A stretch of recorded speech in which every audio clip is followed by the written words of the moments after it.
오늘은 사사기 13장, 예레미야 26장, 사도행전 17장, 마가복음 12장의 본문으로 말씀대로 사는 삶 주제를 가지고 말씀을 전하겠습니다.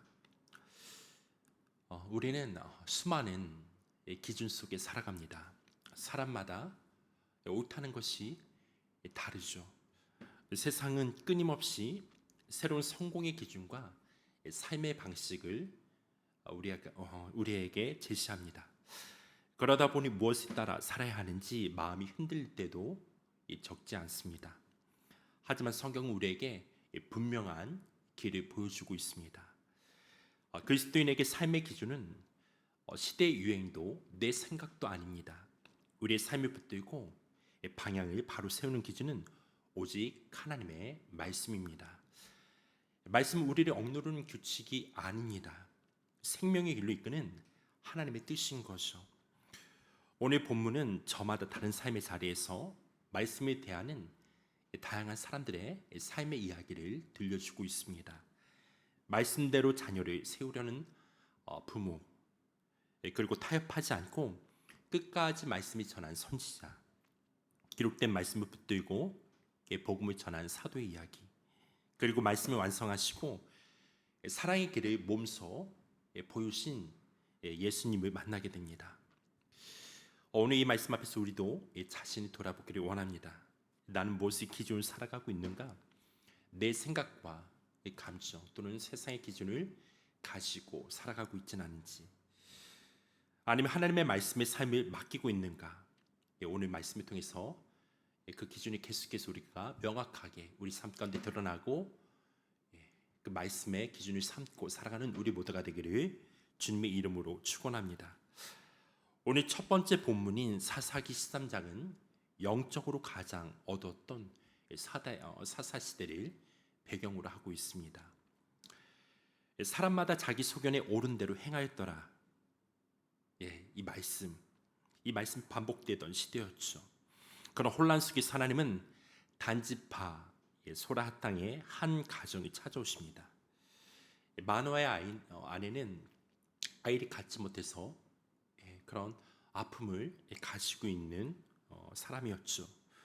그 소망이 끊어진 자리에서 여호와의 그 사자가 찾아와 놀라운 약속을 주십니다. 아들 주시겠다는 약속과 함께 그 아이를 하나님께 구별된 나시으로 키우라는 말씀을 주시는 거죠. 사사기 13장 4절과 5절입니다. 그러므로 너는 삼가 포도주와 독주를 마시지 말며 어떤 부정한 것도 먹지 말지니라. 보라, 내가 임신하여 아들을 낳으리니 그의 머리 위에 삭도를 대지 말라.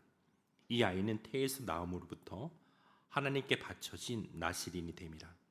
그가 블레셋 사람의 손에서 이스라엘을 구원하기 시작하리라 하시니, 마노아 부부는 하나님 말씀 앞에서 계산하지 않았습니다. 하나님의 약속을 믿었고 무엇보다 말씀대로 살아가기를 원했습니다. 마노아가 다시 오신 여호와의 사자에게 가장 먼저 물었던 질문도 이것이었어요. 우리가 이 아이를 어떻게 기르며 어떻게 행하리이까? 그들의 관심은 아이를 성공시키는 방법이 아니라 하나님의 말씀대로 양육하는 길이었습니다. 그러자 여호와의 사자는 새로운 방법을 알려주지 않았습니다. 처음 주신 말씀이 다시 들려주었던 거죠. 14절입니다. 포도나무의 수산을 먹지 말며 포도주와 독주를 마시지 말며 어떤 부정한 것도 먹지 말고 내가 그에게 명령한 것은 다 지킬 것이니라 하니라.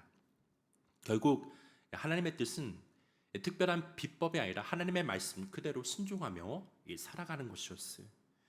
마노아의 아내는 그 말씀에 순종하여 자신부터 구별했습니다. 그리고 약속대로 아들을 낳아 이름을 삼손이라 하였고, 성경은 이렇게 기록하고 있습니다. 그 아이가 자라매 여호와께서 그에게 복을 주시더니. 다음 세대는 우리의 열심과 애씀만으로 세워지지 않습니다. 무엇보다 하나님의 말씀 위에 세워질 때 건강하게 아이들이 자라날 수 있는 거죠. 부모가 먼저 말씀을 삶의 기준으로 삼을 때 그 믿음은 자연스럽게 자녀들에게 흘러가게 됩니다.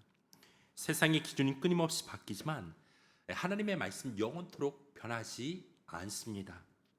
우리의 가정이, 부모와 자녀가 그 말씀 위에 굳건한 그 터 위에 세워지고 우리의 자녀들이 계속해서 그 말씀 위에서 살아가게 될 때에 하나님을 사랑하는 자로, 또 세상 가운데 주님이 부르신 그 예배자로 빛과 소금의 삶을 감당하며 또한 살아가게 될 줄 믿습니다. 그리고 두 번째 본문은 말씀대로 살아가는 길이 언제나 편안한 길이 아니라는 사실을 우리에게 알려주고 있습니다. 때로는 말씀이 붙드는 것이 이 세상과 이 맞선 일이 되는 거죠. 예레미야는 바로 그런 시대를 살았던 선지자였습니다. 여호야김 왕이 다스리기 시작할 때 하나님께서는 예레미야를 성전뜰에 세우시고 유다 각 성읍에서 예배하러 온 백성들에게 말씀을 전하라고 하셨습니다. 그런데 하나님은 한 가지를 특별히 당부하시죠. 26장 2절입니다. 여호와께서 이와 같이 말씀하시니라 너는 여호와의 성전뜰에 서서 유다 모든 성읍에서 여호와의 성전에 와서 예배한 자에게 내가 내게 명령하여 이르게 한 모든 말이 전하되 한마디도 감하지 말라. 한마디도 감하지 말라. 예레미야는 사람들이 듣기 좋은 말이 전하는 선지자가 아니었죠. 하나님께서 맡기신 말씀을 그대로 전하는 사람이 되어야 했습니다. 예레미야 26장 5절과 6절입니다. 내가 너에게 나의 종 선지자들이 꾸준히 보내 그들의 말에 순종하라고 하였으나 너희는 순종하지 아니하였느니라. 내가 이 성전을 실로같이 되게 하고 이 성을 세계 모든 민족의 저주거리가 되게 하리라 하셨느니라. 예루살렘 성전이 무너질 것이라는 이 말씀은 사람들에게 너무나 충격적이었을 거예요. 결국 제사장들과 거짓 선지자들 그리고 백성들은 이 말씀을 듣게 된 뒤에 있을 수 없다. 하나님 우리 떠나지 않고 이 거룩한 성전은 하나님의 인재 처소이기 때문에 절대로 무너지지 않을 거다 말하면서 예레미야를 죽이려고 했던 거죠. 8절입니다. 예레미야가 여호와께서 명령하신 말씀을 모든 백성에게 전하기를 마침에 제사장들과 선지자들과 모든 백성이 그를 붙잡고 이르되 내가 반드시 죽어야 하리라. 보세요. 예레미야는 지금 죽음의 위협 앞에 있습니다. 그 죽음의 위협 앞에 있다고 한다면 대부분의 경우 전했던 그 메시지에 대해서 철회를 할 거예요. 아니다. 내가 잘못 들은 것 같다. 하나님의 그 음성에 대해서 내가 잘못 들은 것 같다. 이 음성은 다시 하나님 앞에 분별해야 될 것 같다. 그럴 수도 있죠. 말을 이렇게 바꿀 수도 있고 조금 순화할 수도 있습니다. 듣기 좋게 포장할 수도 있고요. 하지만 예레미야는 그렇게 하지 않았습니다. 그는 자신이 전한 말이 자신의 생각이 아니라 하나님께서 분명히 말씀하셨고 나는 그대로 전한 것이다. 그렇게 말하고 있는 거죠. 12절과 13절입니다. 예레미야가 모든 고관과 백성에게 말하여 이르되 여호와께서 나를 보내사 너희가 들은 바 모든 말로 이 성전과 이 성을 향하여 예언하게 하셨느니라. 그런즉 너희는 너희 길과 행위를 고치고 내 하나님 여호와의 목소리를 청종하라. 그리하면 여호와께서 너희에게 선하신 재앙에 대하여 뜻을 돌이키시리라. 예레미야는 자신의 그 안전보다는 하나님의 말씀을 더 소중히 여겼던 사람이었습니다. 그의 사명은 사람들의 환심이 사는 것이 아니라 하나님께서 맡기신 말씀을 온전히 전하는 것이었습니다. 이렇듯 말씀대로 살아가는 것은 때론 손해를 감수해야 하는 길일 수도 있어요. 세상의 기준과 부딪힐 때가 있고 오해를 받을 때도 있습니다. 그러나 하나님의 말씀은 사람들의 반응에 따라 달라지는 것은 아닙니다. 말씀이 덜어내지도 않고 내 생각을 더하지도 않은 채 오늘도 하나님께서 맡기신 삶의 자리에서 우리는 말씀을 붙들어야 되는 거예요. 그 모습이 바로 하나님의 사람의 또한 하나님의 백성의 삶의 모습인 거죠. 하나님께서는 그런 삶을 통해서 지금도 당신의 뜻을 이뤄가고 계십니다. 그리고 세 번째 본문은 사도 바울이 선교 중심에 무엇을 두고 있는지 보여주고 있어요. 바울은 데살로니가에 이르자 언제나 그랬던 것처럼 먼저 회당에 찾아 들어갑니다. 그리고 사람들이 관심을 끌 새로운 이야기를 시작한 것이 아니라 계속해서 언제나 그 말씀 성경을 펼친 채 예수 그리스도를 증거해요. 사도행전 17장 2절과 3절입니다. 바울이 자기의 관례대로 그들에게서 들어가서 새 안식일에 성경을 가지고 강론하며 뜻을 풀어 그리스도가 해를 받고 죽은 자 가운데서 다시 살아나야 할 것을 증언하고 이르되 내가 너희에게 전하는 이 예수가 곧 그리스도라 하니. 바울은 자신의 말씀이나 철학으로 사람들이 설득하려고 하지 않았습니다. 기록된 하나님의 말씀을 차근차근 풀어주면서 예수님께서 오래전부터 약속하신 그리스도이심을 전하고 있는 거예요. 그의 확신은 자신의 경험과 생각에서 온 것이 아니라 오로지 하나님의 말씀에서부터 온 거예요. 이 말씀의 권위로부터 온 것이기 때문에 그는 흔들리지 않았던 거예요. 이 말씀은 베레아에서 더욱 아름다운 열매를 맺게 되어집니다. 성경은 베레아 사람들을 이렇게 소개하고 있습니다. 11절입니다. 베레아 사람들은 데살로니가에 있는 사람들보다 더 너그러워서 간절한 마음으로 말씀을 받고 이것이 그러한가 하여 날마다 성경을 상고함으로. 베레아 사람들은 바울의 말이라고 무조건 받아들이지 않았고 쉽게 거부하지도 않았습니다. 열린 마음으로 말씀을 듣고 날마다 성경을 펼치면서 그것이 하나님의 그 말씀과 일치한가를 계속 확인하고 있었던 것이죠. 믿음은 사람을 다른 데서 자란 것이 아니라 말씀에 뿌리를 내릴 때 더욱 견고해져요. 아무리 유명한 사람이 말이라 할지라도 그가 엉뚱한 소리를 하게 된다고 한다면, 말씀과 다른 이야기를 하게 된다고 한다면 우리는 그 이야기를 들을 필요가 없어요. 하나님의 말씀에 권위가 있죠. 사람의 권위가 있는 것이 아닙니다. 계속해서 우리는 말씀대로 분별하면서 겸손하게 일단 주의 종의 음성을 듣고 하나님 앞에 나아가는 하나님의 사람들이 되어야 합니다. 그렇게 말씀에 세워진 바울은 아덴에 이르러서도 세상의 철학이나 사상을 따라가지 않았습니다. 우상이 가득한 도시 한가운데서도 천지를 지으신 전능하신 만유의 아버지이신 하나님을 담대하게 전했던 것이죠. 24절입니다. 우주와 그 가운데 있는 만물을 지으신 하나님께서는 천지의 주제이시니 손으로 지은 전에 계시지 아니하시고. 기록된 하나님의 그 말씀, 그분이 어떠한 분인지 이 말씀을 통해 끊임없이 전했던 거예요. 바울의 삶은 철저히 성경이라는 테스트 위에 세워진 삶이었습니다. 말씀을 깊이 연구하고 그 말씀이 삶의 현장에서 어떻게 이루어지는지 날마다 상고하며 살아가는 삶이었죠. 계속해서 주님 앞에 이 말씀을 펼쳐놓고 연구하고 상고하면서 기도하다 보니까 성령께서는 계속해서 그에게 깨우침을 주시는 거예요. 말씀이 있게 될 때 성령께서 우리 가운데 그 말씀의 조명하심을 통해서 이 말씀이 더욱더 깊어지게, 이 말씀이 우리 삶 가운데 우리 마음에 심겨지고 열매 맺을 수 있도록 인도하는 거죠. 우리의 신앙이 감정이나 어떤 분위기에 휩쓸리지 않아야 하려면 베레아 사람들처럼 간절한 마음으로 말씀을 받고 날마다 성경을 깊이 묵상하는 게 필요합니다. 말씀이 가까이 하고 날마다 묵상하며 삶 속에서 순종하게 될 때에 우리는 세상의 수많은 가치관과 유혹 속에서도 흔들리지 아니하는 믿음의 사람으로 자라가게 되는 거죠. 그리고 마지막 본문을 살펴보겠습니다. 마가복음 12장인데요. 하나님의 말씀이신 예수님께서 끊임없는 오해와 공격 속에서도 끝까지 말씀으로 진리를 드러내는 모습을 보여주십니다. 종교 지도자들은 예수님을 올무에 걸리게 하려고 여러 질문을 던졌죠. 세금 문제를 가지고 시험하기도 하고 부활을 부인하며 억지스러운 질문을 던지기도 하였습니다. 그러나 예수님은 사람의 논리나 그 말재주에 대응하지 않으셨어요. 언제나 하나님의 그 말씀으로 진리를 밝히 드러내셨던 것이죠. 사두개인들은 이렇게 말하고 있습니다. 24절입니다.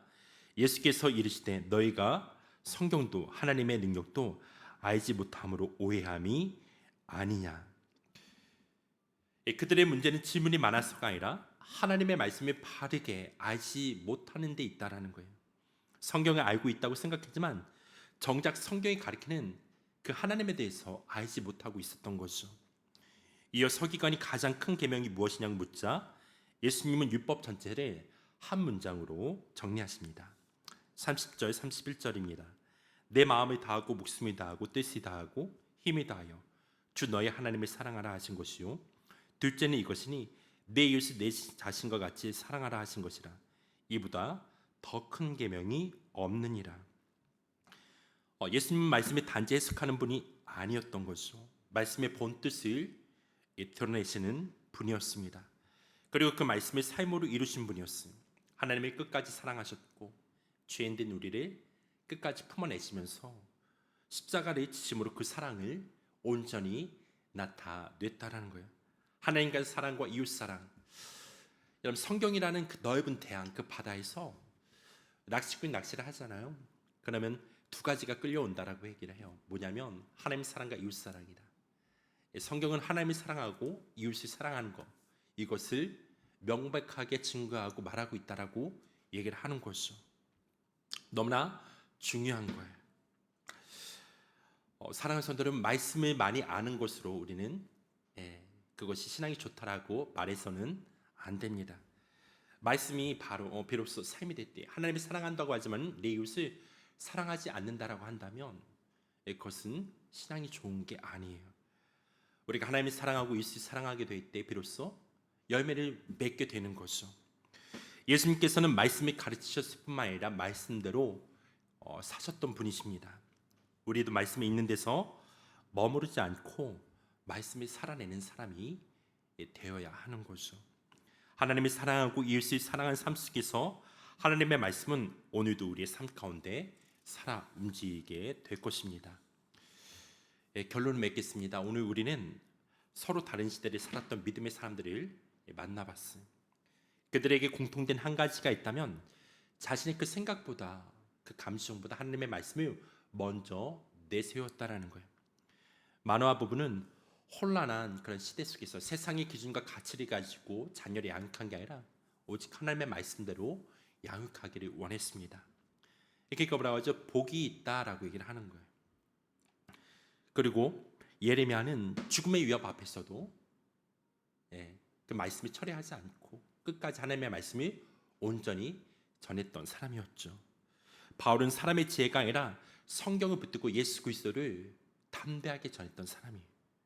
그리고 예수님께서는 말씀의 본뜻을 드러내실 뿐만 아니라 그 말씀을 삶으로 하나님 사랑과 이웃 사랑, 죄인을 품고 그들을 하나님의 자녀 만들고 크신 그 사랑을 십자가에서 나타내신 삶의 본을 보였던 분이시죠. 오늘 우리도 같은 질문 앞에 서 있습니다. 나는 무엇을 기준으로 살아가고 있는가? 내 생각과 내 감정인가 아니면 세상의 가치인가? 하나님의 말씀이 먼저인가? 말씀은 알고는 있지만 삶에서는 다른 기준을 따라 살아가고 있지는 않은지 살펴봐야 됩니다. 말씀대로 살아가는 길은 언제 쉽지 않죠. 좁은 길이에요. 그러나 그 좁은 길에서 내 사랑하는 그분, 주님과 함께 있다고 한다면 그 길은 좁은 길이 되는 게 아니라 기쁨의 길이 되는 거죠. 때로는 손해를 감수할 수도 있고 이해받지 못할 때도 있습니다. 그러나 하나님의 그 말씀이 우리의 삶의 터 위에 그런 강력하게 우리를 붙잡고 있다고 한다면 그것은 바로 그 길이 생명의 길로 변화될 줄 믿습니다. 그 말씀에 따라 한 걸음씩 걸어 살아가게 될 때 하나님께서는 우리의 삶을 바르게 세우시고 우리를 통해 당신의 뜻을 나타내는 것이죠. 날마다 말씀을 가까이 하는 우리 모두가 되기를 주님의 이름으로 축원합니다. 말씀을 읽고 묵상하고 오늘도 작은 것 하나 깨달은 바가 있다고 한다면 하나님과 동행해 보십시오. 순종하는 삶을 살아가십시오. 말씀이 우리의 생각을 새롭게 하고 우리의 걸음을 이끌며 우리의 가정과 일들을 하나님께서 기뻐하신 자유로 빚어 가실 것입니다. 그렇게 빚어가는 우리 주님의 손에 오늘도 우리의 삶을 의탁하며 기도하길 원합니다. 이 시간 제가 기도하고 계속해서 개인 기도하는 시간을 갖겠습니다. 하나님, 하나님의 말씀이 우리의 생각에 머무는 것들이 아니라 우리 마음속 깊은 곳에 심겨지기를 원합니다. 우리 하나님 굳어진 마음을 새롭게 해주십시오. 하나님의 말씀에 믿음으로 화답하면서 그 말씀의 능력을 경험할 수 있도록 우리의 삶을 축복하시기를 간절히 기도합니다. 우리의 생각과 그 마음들, 세상의 기준, 가치에 따라 살아가고 있는 것들이 있다고 한다면 하나님의 말씀에 빛을 비추어서 그 모든 것들 주님 앞에 내려놓고 말씀대로 살아갈 수 있는 순종하며 살아가는 예배자의 삶이 될 수 있도록 성도의 삶을 축복하여 주옵소서. 하나님 또한 우리 자녀들의 삶 주님 앞에 올려드립니다. 부모님들이 주님 앞에 의탁합니다. 부모님들 또한 주님 앞에 말씀 앞에 서게 하시고 살아계신 하나님을 더욱더 깊이 경험함을 통하여서 자녀들에게 신앙의 구유산 아름다운 믿음의 그 자산 주님 앞에 흘려보낼 수 있는 삶이 될 수 있도록 은혜를 허락하여 주옵소서. 하나님의 말씀을 온전히 살아내는 하나님의 삶들이 될 수 있도록 성령 충만함을 허락하여 주옵소서.